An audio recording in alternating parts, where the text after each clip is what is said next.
Welcome to TradersArmy.com, defending your right to build wealth and preserve capital for generations to come.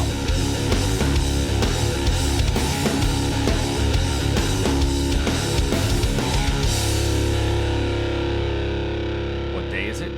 What day is it? Hey, Mike. What day is it? It's hump day. All right, old Geico commercial, but still one of the best. Hope everybody's having a great day on this beautiful Wednesday morning. Welcome to today's edition of the Daily Market Commentary, where we're going to do what we do each and every day, looking at 10 to 12 futures markets from a breakout and reversal perspective. So let's go ahead and dive right in. S&P this morning, we are sitting at up 1.75%. The NASDAQ is up 1.75 points. NASDAQ's up basically flat, as it was 1/4 point a second ago. So very, very slow movement, requiring a tremendous amount of patience. So I don't want to spend too much time today diving in. Yesterday on the DMC, we had talked about a potential candle-to-candle move off of this little level here. It worked down to this region, and then if you were getting the updates, we talked about moving that stop to break even to lock in some profits as you got the updates, and was a nice little move down. Not a huge. It was just really one candle that made the movement. But then later in the morning, we got a little bit of a rally higher, and then another pullback. So a very, very small, one candle move, but enough because when we did the DMC, we were looking at below this candle. So your stop goes right above here, price moves down, move that stop down to this area here, and you get a little bit of a run. So very small move, and we were looking at it also on the 15-minute chart. So if you've got questions on how to trade candle to candle style, I will put a link to the comments in the comment section down below, so that you can see exactly how we look for candle to candle opportunities.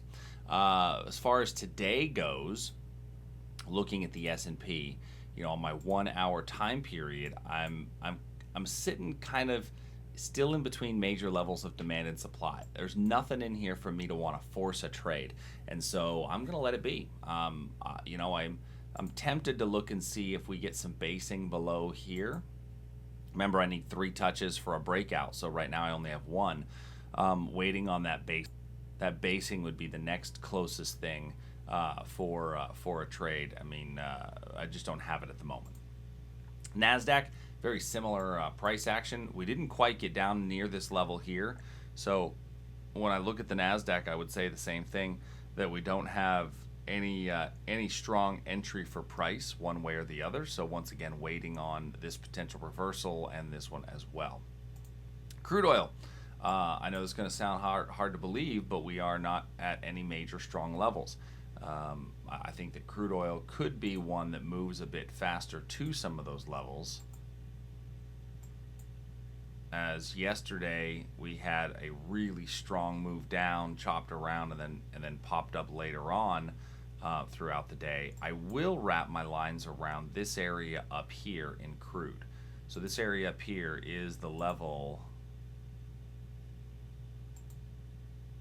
just around the pivot. Not as great because of that upper wick. I don't love that upper wick on the big green candle. I'd like it if that big green candle's wick didn't go quite so deep into the pivot. That would make it a better trade, slightly higher probability. So it is a little bit lower probability in there. And if you really want to get into something, you may have another opportunity right here off this 15-minute chart from what we just fell off of here shortly. So keep an eye on that.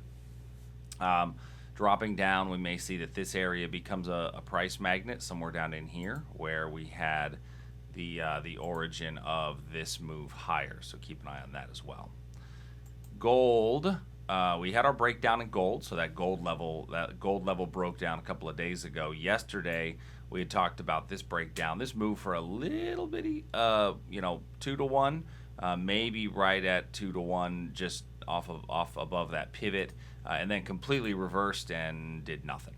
So now we're sitting there kind of waiting again, and I still have this confirmation entry down here as a potential long. Little bit of wedging in here, so we could wait for a breakout of this little range in here. Still waiting on kind of that the next thrust one way or the other. So you're going to see a common theme here with all of these markets is that we're waiting on price to move in all of these levels. Insofar as our currency markets and bond markets look, not a whole lot to report in these.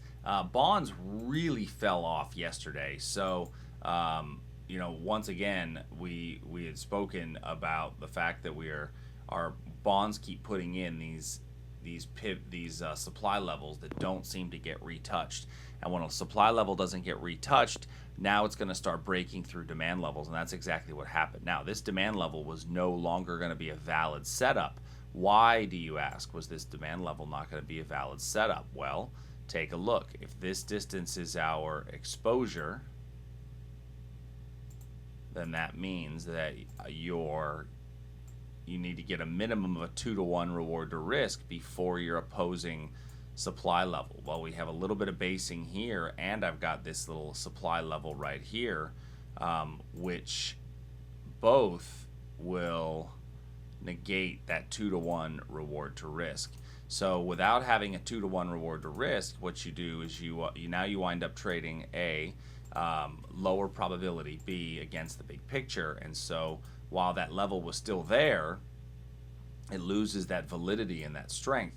So now what I'm going to do, though, is wrap my lines. Once again, we keep putting in these supply areas, which price is not retesting. So I'm going to put in that line there as a potential supply area for a retest, but I'm also going to put a breakdown. So both of those levels are valid and potentials. Inside of the Aussie, we had talked about a potential for kind of breaking down off of this little level here. Looked like it could have been forming a head and shoulders pattern. We got a little bit of a move down. Move that stop to break even in the trade feed updates. So if you got the trade feed updates, move that stop to break even, then really that pop up. No, nothing gained, nothing lost. However, I do need to concern myself with the supply level here up above, because I don't feel like that's going to hold if we are basing in front of it. So be aware of that. 4-hour chart, we are in a strong uptrend, though we've started to chop a little bit sideways.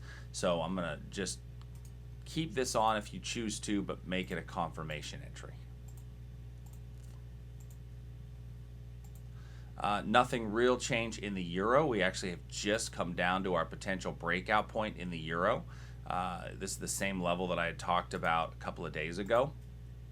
My problem with it is that we are getting essentially no basing in front of that level, right? So keep an eye on the fact that I need basing in front of the level for me to truly take a breakout.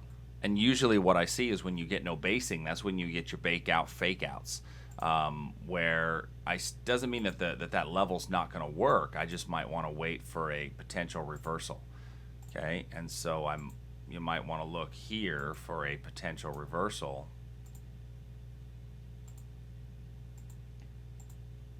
Since we don't necessarily have the basing in front of the level to lean on. Canadian dollar, we're coming up to this area in here, but nothing really major to add as of yet. Didn't wind up retracing this whole area down in here. And so looking at the 15-minute chart, we'd have to see where's my next reversal point. Nothing on here, once again, is kind of telling me it's time to look into this. Looking at my last two, which are the Great British Pound and the Japanese Yen. Great British Pound, we've really started to chop along here. I think we could put a line across here, although your stop is pretty tight down below there. And then in the Japanese Yen, we're getting a little bounce off of our demand level, but I think that you're going to be hard pressed to make it through here.